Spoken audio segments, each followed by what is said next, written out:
When Colorado lawmakers return from their holiday break, they'll have some tough decisions to make over next year's state budget. They need to make cuts to fix a massive shortfall, projected to be nearly $700 million. Denver 7's Brandon Richards shows how Colorado ended up here and why it won't be easy to find a solution.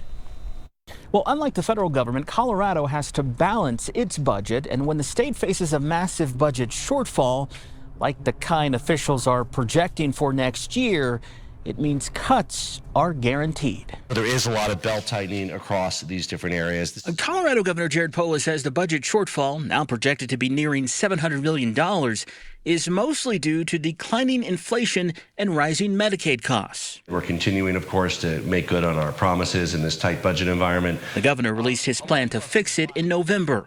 It calls for freezing Medicaid reimbursement rates, privatizing a state workers' comp insurer, changing how the state counts K-12 students, and slowing the implementation of a new school funding formula.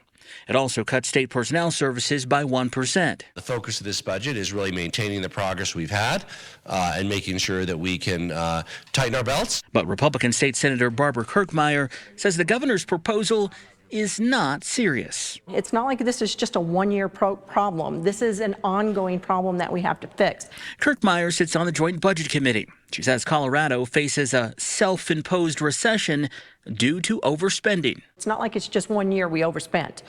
We've been spending year over year, which has been masked by the number of federal funds that have just flown into our budget, right? Some Democrats have raised concerns about the governor's proposal, worried that vulnerable populations will be harmed. Ultimately, it'll be up to lawmakers themselves to come up with a solution. At the Capitol, Brandon Richard, Denver 7. As lawmakers look to make cuts, Polis recently unveiled his $46 billion budget proposal for the next fiscal year.